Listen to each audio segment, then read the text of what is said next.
सिकंदर लोधी ने चरणों में लेटकर दंडोत प्रणाम की कि मुझे माफ करो परवरदिगार, मैं पहचान नहीं पाया आपको। परमात्मा बोले ठीक है चल। पालकियां बैठा के परमात्मा को पालकियों में आदर के साथ सत्कार के साथ उनके घर छोड़कर आए झोपड़ी में। ऐसे समर्थ थे कबीर भगवान। तो गाय जीवित करी, मोर ध्वज का पुत्र ताम्र ध्वज श्री कृष्ण ने जीवित कर दिया, वहां गाय जीवित करी। और सुनाता हूं कथा आगे। अब कुछ दिनों के बाद सिकंदर लोधी को जो दास ने बताया भयंकर रोग हो गया जिसका कहीं ट्रीटमेंट नहीं हो रहा था। किसी ने बताया कि काशी के अंदर एक बहुत बड़े महापुरुष रहते हैं, वो आशीर्वाद मात्र से स्वस्थ कर देते, मरता क्या नहीं करता। तो फिर से सिकंदर लोधी कई वर्षों के बाद काशी पहुंचा। जब काशी पहुंचा तो वहां का राजा वीरदेव सिंह बघेल कबीर परमेश्वर का शिष्य हो चुका था। उनकी शक्ति और ज्ञान से वो परिचित हो चुका था। सिकंदर लोधी के आगमन पर उसने उसकी जो आओ भगत के लिए बहुत सुंदर मेज के ऊपर काजू, किशमिश, सेब, संतरे, दूध, खीर, हलवा, बड़ी, कचौड़ी, पूरी मेज भर रखी। सिकंदर बैठ गया और कहा वीर सिंह, मैं तेरे अतिथि सत्कार से मैं प्रसन्न हूं, लेकिन मैं खा कुछ नहीं सकता, मेरे खाए कर मान लेना। वीर सिंह ने पूछा कि कारण क्या राजन? कि मेरे एक ऐसा रोग है जलन का रोग ऐसा होता है जैसे किसी के हाथ पे चाप गिर गया और कितनी पीड़ा होती है। वो तो जल भी जाता है, ऊपड़ भी जाता है, फलके भी पड़ जाते हैं, लेकिन वो ऐसा रोग होता है, दर्द उतना ही होता है जैसे जले हुए का होता, पर निशान कहीं नहीं होता, चिन्ह नहीं दिखते। ये भयंकर मार उस प्राणी पर पाप के कारण थी। तो उसने कहा कि मुझे ऐसा रोग है और मैंने सब जगह ट्रीटमेंट करा लिया है, और आखिर में हिंदू देवता संतों ने तो कह दिया है कि तने आजीवन आपने ये भोगना पड़ेगा, लेकिन फिर भी मुझे कोई बताता है रुका जाता नहीं, मरता क्या नहीं करता। तो मैंने सुना है कि यहाँ कोई संत है, और फिर पूछा भी क्या नाम बताया था उसका। उन्होंने बताया, साथ बैठे आए हुए थे उसके काफी व्यक्ति, कबीर नाम बताया जी, कबीर। वीर सिंह से पूछा सिकंदर ने कि आप जानते हो? जी जानता हूं। सचमुच आज आप ठीक ठिकाना आ गए, भगवान आपका रोग नहीं रहेगा, आप ऐसे स्थान पर आए। अब आशा की किरण जागी, बड़ा खुश हुआ, कहने लगा वीर सिंह ला बुला के जल्दी बुलवा उसको। अब वीर सिंह शिष्य किसका? परमेश्वर का। अब गुरु को बुलाने का आदेश वीर सिंह दे तो उसकी भक्ति नष्ट। अब उधर से राजा का आदेश ना माने तो उसकी राज खत्म। अब दो पाटों के बीच फंस के खड़ा हो गया, फिर बुद्धि से काम लिया। उसने कहा कि जो आज्ञा महाराज आपकी श्रोधार्य होगी, लेकिन मैं उनका शिष्य हो चुका हूं और मैंने ज्ञान प्राप्त किया है। ज्ञान में सुना जाता है कि संत को बाई ऑर्डर नहीं बुलाना चाहिए, और यदि हमने बाई ऑर्डर बुला लिया और उन्होंने आकर के रजा बख्शी नहीं तो क्या फायदा बुलाने का, बैठे रहेंगे वो यहां पर। तो सिकंदर ने कहा क्या करना चाहिए आप देखो जी, कि चलो फिर वहीं चलते हैं, उसी के उनके आश्रम पर चलते। वीर सिंह ने बताया जी उनका आश्रम अपना नहीं है, वो तो अपना एक गृहस्थ जीवन जीकर जो दिखा रहे हैं, जुलाए हैं, उनका काम करते हैं, लेकिन एक आश्रम है उनके गुरु का, रामानंद जी का, वहां आते हैं वो इस समय, ये समय उनका उनकी आरती में शाम में दिल्ली शामिल होने का है, और वहां आएंगे वहीं मिल लेंगे। सिकंदर ने कहा बहुत अच्छा बहुत अच्छा, चलो चलते हैं, हम स्वयं ही चलते, मरता क्या नहीं करता। तो चल पड़े वीर सिंह बघेल और साथ में सिकंदर लोधी और कुछ सैनिक बॉडीगार्ड, लेकिन साथ में उसके एक उनका धार्मिक गुरु आया था, शेख तकी नाम था सिकंदर के धार्मिक गुरु का, और पूरे हिंदुस्तान का वो कंट्रोलर था सब मुसलमानों का। और सिकंदर लोधी का धार्मिक गुरु था, इस करके वो उसको साथ रखता था कि सारे मुसलमान इसके साथ, इसके संकेत से सब चलते हैं लोग, क्योंकि हम पहले से धार्मिक लोगों के अधीन रहे, उनका सत्कार विशेष किया करते, लेकिन ये दुरुपयोग कर गए हमारा। इन्होंने हमारा नाजायज फायदा उठाया, इनको कुछ पता था नहीं, हमें लड़वा के मारे जाते आपस में। हिंदुओं वाले कहते मुसलमान बुरे हैं, मुसलमान वाले गुरु कहते हिंदू काफिर हैं, और लड़ मरो। बुरे जो है वो हिंदू भी हैं और बुरे हैं वो मुसलमान भी हैं, अच्छे हैं वो हिंदू भी बहुत है और मुसलमान भी बहुत है। तो कोई जीव मजहब धर्म के कारण बुरा नहीं होता, कर्म से बुरा होता है। तो दोनों चल पड़े। तो रामानंद जी की थोड़ी ही आपको यहाँ एक थोड़ा कुछ हेडलाइन सी सुनाऊंगा, सारी नहीं। परमेश्वर कबीर जी 5 वर्ष की लीला दिखा रहे थे, लीला में आयु। स्वामी रामानंद जी ब्राह्मण जाति में जन्मे थे, बड़े विद्वान प्रसिद्ध थे, 4 वेदों, 18 पुराण, 11 उपनिषद, महाभारत, गीता, इन सब को कंठस्थ याद कर रखा था। और 104 वर्ष के हो चुके थे जब परमात्मा 5 वर्ष के थे, और 5 वर्ष की आयु में परमात्मा ने उसके 104 साल के विद्वान पंडित के छक्के छुड़ा दिए थे, ज्ञान में नतमस्तक हो गए थे वो। और फिर दिखाया था कि हम ही अलखला है कुतुब गोस और पीर, गरीबदास खालिक धनी हमरा नाम कबीर, ए स्वामी सृष्टा में सृष्टि हमारे तीर, दास गरीब अधर बसूं वहां रहता हूं सतलोक में, मेरा नाम कबीर। इस बात से रामानंद क्षुब्ध हुआ था कि तू दाहण का बेटा, जुलाहे का पुत्र, मांग कर एक रोटी टुकड़ों पर पलने वाला व्यक्ति अपने आप को भगवान कहता है। तो परमात्मा ने उसका भ्रम तोड़ा था और सतलोक लेकर गए थे, जहां मालिक रहते हैं सचखंड में। वहां देखा था वही धारणक रूप में, एक पहले एक देखा, दूसरा रूप में परमात्मा विराजमान थे, और फिर जाकर उस तख्त पे बैठे भगवान खड़े हो गए थे, और नीचे से 5 वर्ष का वो धारणक का बेटा गया था, वो सिंहासन पर विराजमान हुआ था। और फिर वो तेजों में शरीर उसी में समा गया था, वो भगवान जो दूसरा ओरिजिनल भगवान दिखा था। और फिर उसको वापस छोड़ा था रामानंद जी को, जब कहा था दोहू ठौड़ है एक तू भया एक से तो, और गरीबदास समकार ने तुम आई हो मगजो। बोलत रामानंद जी सुनो कबीर करतार, और गरीबदास सब रूप के तुम ही सृजनहार।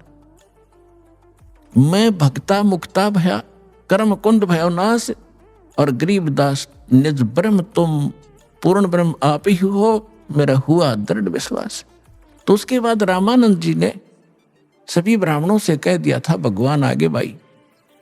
और ऋषि 1400 तो ऋषि बना रखे थे उस महापुरुष ने, लेकिन वो नकली थे, वो चले गए, कुछ रह गए। तो वो अपना थोड़े बहुत उसके संपर्क में रहे, लेकिन उन्होंने तो भगवान के लिए निकले थे। परमात्मा उनके सामने खड़े थे, उन्होंने परमात्मा के चरण पकड़ दिए 5 वर्ष के बालक के 104 साल के ब्राह्मण ने। तो उसके बाद रामानंद जी को पूर्ण विश्वास हो गया था कि मैं गलत रास्ते चल रहा था और भगवान के लिए मैं भटक रहा हूं, मुझे भगवान मिल ही गया, मैंने समाज से क्या लेना, रहो तो रहो ना जाओ। परमात्मा के ज्ञान से पता चलता है आज हम हिंदू हैं, मृत्यु के बाद हम मुसलमान के घर भी जन्म ले सकते, फिर हम हिंदुओं के साथ लड़ रहे होंगे, ये हमारा ज्ञान है, बच्चों जैसी बात करे। तो रामानंद जी ने इस आधार से अपना आश्रम वहीं बरकरार रखा था। वो चले चले गए थे, थोड़े बहुत रहे थे। तो डेली आरती करा करते थे, शाम के समय परमात्मा भी वहां जाते थे कबीर साहब। तो सिकंदर लोधी और वीरदेव सिंह बघेल जब वहां पहुंचे, वो पहले चले गए समय से, क्योंकि उसका तो लगन लाग रही थी, चल वीर सिंह जल्दी चल। वो घंटा आध घंटा पहले चले गए। तो गेट पर खड़े थे जो रामानंद जी के सेवक। तो गेट कीपर से पूछा, और वीरदेव सिंह को पता था कि स्वामी रामानंद बेशक से परिवर्तन इनमें हो गया है, लेकिन मुसलमानों से अब भी नफरत करते हैं। अन्य कास्ट वालों को तो अब नहीं ये नफरत करते, हिंदुओं को, मुसलमानों से अब भी घणे नफरत करते हैं और आश्रम में प्रवेश नहीं करने देते। और यदि मैं एज इट इज ले जाऊंगा तो मुझे हानि कर देंगे और मेरे गुरुजी भी नाराज हो जाएंगे। इसलिए उसने गेट कीपर से कहा, सेवक जो खड़ा था पैरे पे, कि भाई ऐसे ऐसे बताओ दिल्ली के बादशाह सिकंदर लोधी जी आए हैं और वो कबीर साहब से मिलना चाहते हैं। तो उसने बताया, पहरेदार ने बताया कि कबीर साहब आए नहीं, अभी आने ही वाले हैं, अभी आरती का समय में कुछ टाइम रहता है और वो नहीं है। सिकंदर ने कहा कि चल अंदर बैठ जाते हैं, थोड़ी देर इतने इंतजार कर लेंगे। वीर सिंह ने कहा कि जी यहाँ की कुछ मर्यादाएं हैं, मैं पता कर लेता हूँ, कि स्वामी जी से पता करो और आज्ञा लेकर आओ कि दिल्ली के बादशाह आए हैं और परमात्मा कबीर जी से मिलना चाहते हैं और आपके भी दर्शन करना चाहते हैं और कुछ देर यहाँ इंतजार करना चाहते हैं जब तक कबीर जी ना आए। तो पहरेदार अंदर चले गए और गर्मियों का मौसम था, बाहर ही बैठे थे कोने में, अपने आश्रम में वृक्ष बहुत लगे हुए थे। पहरेदार ने कहा, स्वामी जी दिल्ली के बादशाह सिकंदर लोधी आए हैं, आपका दर्शन करना चाहते हैं, वो कबीर जी से मिलने आए, आपकी आज्ञा चाहते हैं अंदर आने की, कुछ देर रेस्ट करने की। रामानंद जी एकदम क्रोधित हो गए और कहने लगे, कह दो मैं इन मलेच्छों से बात नहीं करता, इनके दर्शन भी नहीं करता, ये मांस खाते हैं, बाहर ही बैठा रहेगा।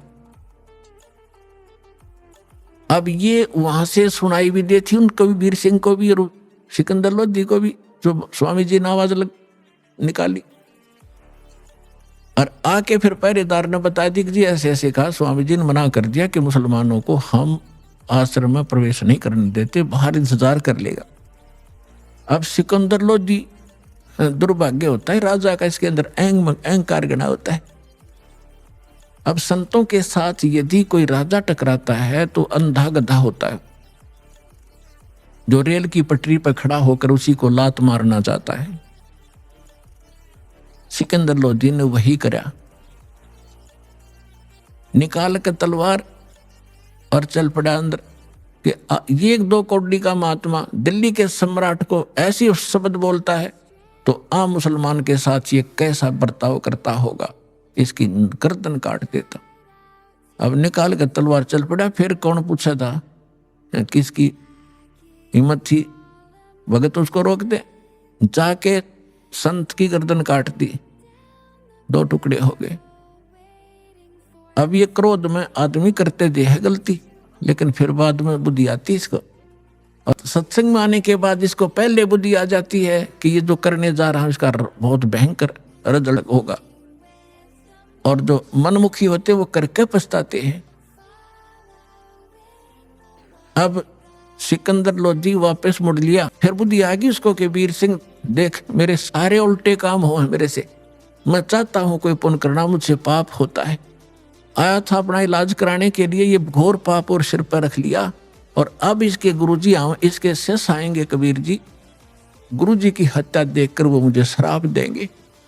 आप बता रहे को बहुत बड़े, बहुत ताक शक्तिशाली और बड़े समर्थ है। अब चल वीर सिंह वापस चलते हैं, ये तो मैंने सारी उम्र भोगना ही पड़ेगा। अब वीर सिंह क्या बोल रहा है, वो राजा, वो नरे, वो छोटा, वो सम्राट आगे आगे चल पड़ा। जो ही बाहर निकले आश्रम से परमात्मा आ रहे थे, वीर सिंह ने कहा महाराज जी तो आ गए जी, ये सामने आ गए। अब वीर सिंह ने दंडवत प्रणाम किया। अब सिकंदर लोधी डरा हुआ था कि ऐसे समर्थ बताते हैं, मेरे से अपराध भी हो गया है, तो डरते ने उसने भी दंडवत प्रणाम किया। तो परमात्मा कहते हैं एक तीर से 2 शिकार किए दाता ने। एक तो रामानंद जी के अंदर त्रुटि थी, वह ठीक करनी थी, और जब तक अधीन प्राणी नहीं होगा, विनम्र नहीं होगा, हृदय से पुकार नहीं करेगा, तब तक आशीर्वाद काम नहीं करे। अब जब तक यह घटना ना घटती, सिकंदर लोधी के अंदर इतनी नम्रता नहीं आती, और परमात्मा भी उसके ट्रीटमेंट में जानकर नहीं कर पाते, क्योंकि वो करते नहीं ऐसे व्यक्ति को जब तक वो विनम्र नहीं होले। तो सिकंदर लोधी ने दोनों दंडवत प्रणाम की वीर सिंह ने, तो परमात्मा ने दोनों के सिर पर हाथ रखा और कहा कि इस भिखारी के सामने 2 नरेश आज कैसे प्रणाम कर रहे हैं, मेरी खैर तो है।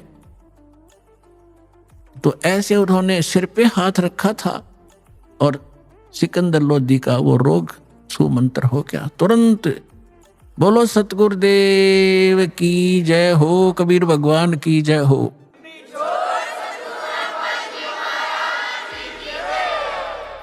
अब सिकंदर लोधी ने दृढ़ता से पैर पकड़ लिए, एकदम स्वस्थ हो गया जैसे कभी रोग था ही नहीं। तब रोता ही रहा पड़ा पड़ा। कबीर साहब ने कहा, उठो राजन उठो, क्या बात होगी? कि भगवान परमात्मा ने पूछा कैसे आना हुआ? कि जिस लिए आया था वो तो आपने ठीक कर दिया, लेकिन मुझसे एक भयंकर भूल बन गई, ऐसी गलती बन गई दाता आप माफ नहीं कर सकते।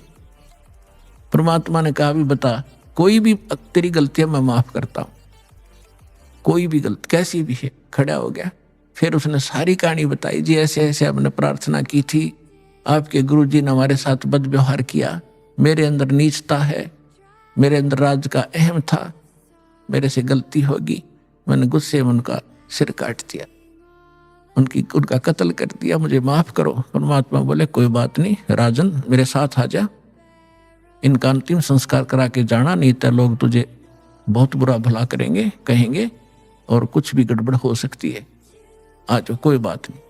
अब वो सोच तो ये रहा था कि ये सुनेंगे कि इनके गुरु के कत्ल हो गया तो ये अंधाधुंध श्राप देंगे मुझको, लेकिन उनके मुंह पे शिकन भी नहीं आई चेहरे पर। कहा, कोई बात नहीं, कौन किसने मारे, ये तो संस्कार था आपका, उसका, इसकी मृत्यु आपके हाथ से लिखी थी। अब सिकंदर वीर सिंह से कहता है, वीर सिंह वे संत देखे पर इससे नीचे नीचे, नहीं तो पहला पता नहीं क्या तो गाली दे मेरे तो, और कितना शराब दे देता, और देख कितने प्यार से हो रहा। अब वीर सिंह सोच रहा है कि ये तो ट्रेलर देखा आपने, अब और देखियो क्या क्या होगा। अंदर जाकर देखा कि रामानंद जी का शव 2 भागों में अलग अलग पड़ा था, कपड़े ढक रखे थे, और वहां पर ब्लड बह रहा था।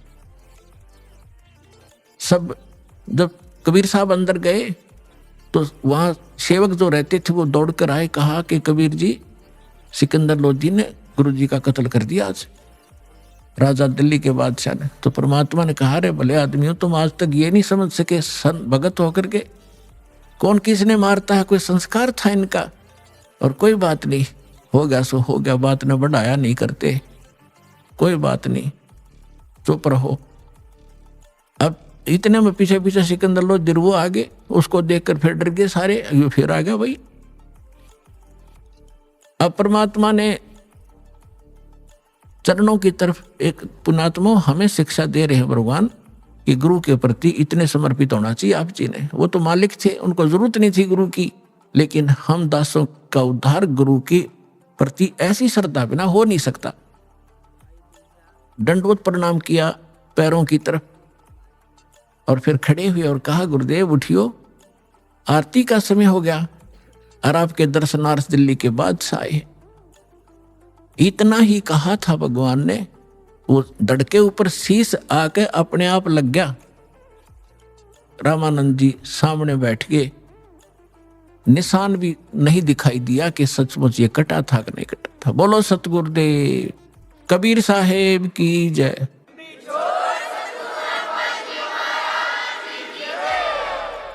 अब रामानंद जी ने जब देखा सामने सिकंदर फिर खड़ा है, उसका फिर तोड़ी पड़ गई सलवटियां माथे पर, लेकिन उधर से दिमाग हटा के कबीर साहब ने